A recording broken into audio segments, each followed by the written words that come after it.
আসসালামু আলাইকুম everyone, welcome back to my channel Rasana Bilas. Rasana বিলাসের আরও একটা নতুন পর্বে সবাইকে স্বাগতম জানাচ্ছি। আজকে তৈরি করে দেখাচ্ছি চিকেন চাউমিন। রেস্টুরেন্টের স্টাইলে কিভাবে ঘরে বসে এই চিকেন চাউমিনটা তৈরি করতে পারবেন, মূলত সেই রেসিপিটাই শেয়ার করছি।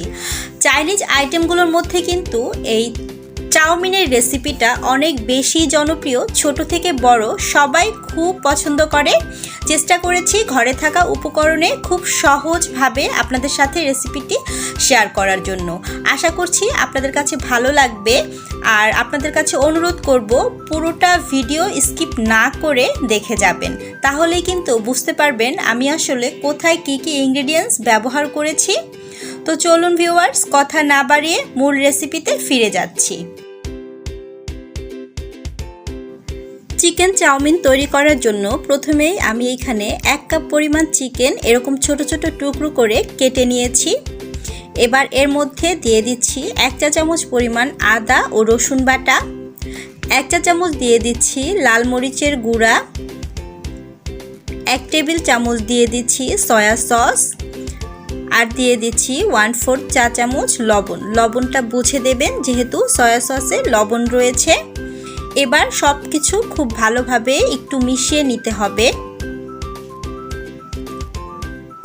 সব কিছু ভালোভাবে মেশানো হয়ে গেলে আমি এর মধ্যে দিয়ে দিচ্ছি প্রায় 1 টেবিল চামচ পরিমাণ কর্নফ্লাওয়ার। এবার এই কর্নফ্লাওয়ারটা দিয়েও আমি খুব ভালোভাবে এই চিকেনটার সাথে মিশিয়ে নেব। আর এই কর্নফ্লাওয়ারটা দেওয়ার কারণে আমি যখন চিকেনগুলোকে ভেজে নেব তখন কিন্তু চিকেনগুলো উপর থেকে ক্রিস্পি এবং ভেতর থেকে জুসি হবে। এবার একটা সাইড করে রেখে দিচ্ছি।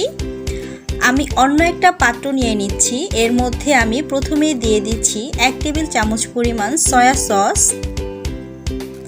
1 টেবিল চামচ পরিমাণ দিয়ে দিচ্ছি টমেটো সস। আপনারা চাইলে কিন্তু টমেটো কেচাপটাও ব্যবহার করতে পারেন। দিয়ে দিচ্ছি 1 টেবিল চামচ পরিমাণ ওয়েস্টার সস। এখন এর মধ্যে দিয়ে দিচ্ছি 1 চা চামচ পরিমাণ কালো গোলমরিচের গুঁড়া, 1/2 চা চামচ দিয়ে দিচ্ছি চিনি। এবার খুব ভালোভাবে চামিচ দিয়ে এই সসটাকে একসাথে সমস্ত উপকরণ মিশিয়ে নিতে হবে। যখন মেশানো হয়ে যাবে তখন আমি এর মধ্যে 1 টুকরো লেবুর রস পুরোটাই আমি চিপড়ে দিয়ে দেব। আবারও কিছু সময় একটু নাড়াচাড়া করে মিশিয়ে আমি একটা সাইড করে রেখে দেব।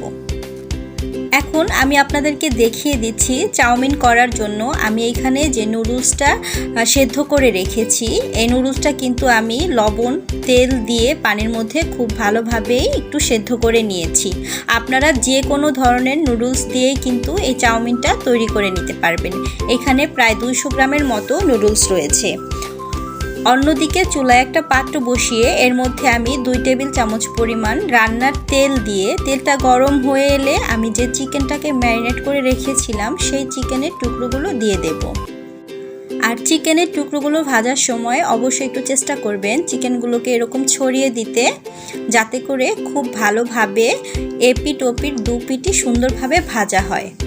আর একটা সাইড যখন খুব ভালোভাবে ভাজা হয়ে যাবে তখন আমি চিকেন পিসগুলোকে উল্টে নেব। এই তো একটা সাইড থেকে কিন্তু চিকেনগুলো মোটামুটি ভাজা হয়ে এসেছে। এবার আমি চিকেনগুলোকে উল্টে দিচ্ছি অপর পাশটা ভেজে নেওয়ার জন্য। আর এভাবে করে চিকেনগুলো ভেজে নিলে কিন্তু আমরা যে কর্নফ্লাওয়ারের কোটিংটা করেছিলাম সেই কর্নফ্লাওয়ারের কোটিংটা কিন্তু উঠে আসবে না তেলের সাথে। এই তো দেখতেই পাচ্ছেন চিকেনগুলো কিন্তু খুব সুন্দরভাবেই ভাজা হয়ে গিয়েছে। কালারটা মাশাআল্লাহ অনেক সুন্দর হয়েছে। এবার আমি এই চিকেন পিসগুলোকে উঠিয়ে নিচ্ছি। সবগুলো চিকেন পিস উঠিয়ে নেওয়ার পরে বাকি তেলের মধ্যে আমি দিয়ে দিচ্ছি 1 টেবিল চামচ পরিমাণ রসুন কুচি। রসুন কুচিটা দিয়ে একটু নাড়াচাড়া করে এর মধ্যে আমি দেখিয়ে দিচ্ছি 1/2 কাপ পরিমাণ গাজর কুচি, 1/2 কাপ পরিমাণ নিয়েছি ক্যাপসিকাম কুচি, 1/3 কাপ পরিমাণ নিয়েছি পেঁয়াজ কুচি। আমি এই সবজিগুলো ব্যবহার করছি। আপনারা চাইলে কিন্তু এখানে বাঁধাকপি, বরবটি যে কোনো ধরনের সবজি আরও ইউজ করতে পারেন আপনাদের পছন্দ অনুযায়ী। আর আমি এখানে এক ধরনের ক্যাপসিকাম ব্যবহার করছি। আপনারা চাইলে হলুদ বা লাল সেই ক্যাপসিকামগুলো কিন্তু ব্যবহার করতে পারেন। এবার একটু সটে করে নেব, খুব বেশি কিন্তু ভাজবো না, জাস্ট একটু নরম হয়ে যখন আসবে তখনই আমি এর মধ্যে অন্যান্য উপকরণগুলো অ্যাড করে দেব। এখন এর মধ্যে দিয়ে দিচ্ছি 3 থেকে 4টার মতো কাঁচামরিচ, দিয়ে আবারও একটু নাড়াচাড়া করে নেব। আর ভিউয়ার্স, চাইনিজ রান্নার প্রথম থেকে শেষ পর্যন্ত চুলার আঁচটা কিন্তু একদম হাই হিটে রাখতে হয়, কারণ যে কোনো রান্নাই কিন্তু হাই হিটে রান্না করতে হয়। এরপর এর মধ্যে দিয়ে দিচ্ছি আমি যে সসটা রেডি করে রেখেছিলাম সেই সসটা দিয়ে আবারও একটু এই সবজিগুলোর সাথে নাড়াচাড়া করে এর মধ্যে এবার দিয়ে দিচ্ছি আমি যে নুডলসটা সিদ্ধ করে রেখেছিলাম সেই নুডলসটা দিয়ে খুব ভালোভাবে সবজিগুলোর সাথে একটু ভেঙে নিতে হবে। এখন এর মধ্যে আমি যে চিকেনগুলো ভেজে রেখেছিলাম সেই চিকেনগুলো মিক্সড করে দেব। সবগুলো উপকরণ যখন একসাথে দেয়া হয়ে যাবে তখন আমি সমস্ত কিছু একসাথে খুব ভালোভাবে মিশিয়ে নেব। মিশিয়ে নিয়ে কিছু সময় একটু জাল করে নেব, আর অনবরত কিন্তু এরকম নাড়াচাড়া করতে হবে। আর চুলার আঁচটা প্রথম থেকেই কিন্তু শেষ পর্যন্ত হাই হিটে রাখতে হবে। এই তো ভিউয়ার্স, দেখতে দেখতে কিন্তু আমার চিকেন চাউমিনটা একদম রেডি হয়ে গিয়েছে পরিবেশনের জন্য। আপনারা চাইলে কিন্তু এখানে একটু টেস্টিং সল্ট ব্যবহার করতে পারেন, কারণ যে কোনো চাইনিজ খাবারেই কিন্তু টেস্টিং সল্টটা ব্যবহার করা হয়ে থাকে। এই তো এবার আমি পরিবেশনের জন্য একটা সার্ভিং ডিশে সার্ভ করে নিচ্ছি। দেখলেন তো ভিউয়ার্স, কত সহজে এরকম মজার একটা চিকেন চাউমিন ঘরে বসে তৈরি করে ফেললাম।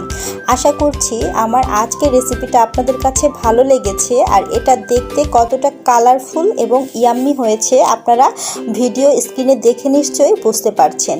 আশা করছি আমার আজকের রেসিপিটা আপনাদের কাছে ভালো লেগেছে। ভালো লেগে থাকলে প্লিজ আমার ভিডিওতে একটা লাইক দিবেন এবং কমেন্ট করে জানাবেন। আর যারা চ্যানেলটিতে নতুন রয়েছেন তাদেরকে অনুরোধ করছি প্লিজ আমার চ্যানেলটা সাবস্ক্রাইব করে আমাকে সাপোর্ট করে যাবেন। আজকের মতো বিদায় নিচ্ছি, আবারও দেখা হবে নতুন কোনো রেসিপিতে। ততদিন পর্যন্ত ভালো থাকবেন। আল্লাহ হাফেজ, আসসালামু আলাইকুম।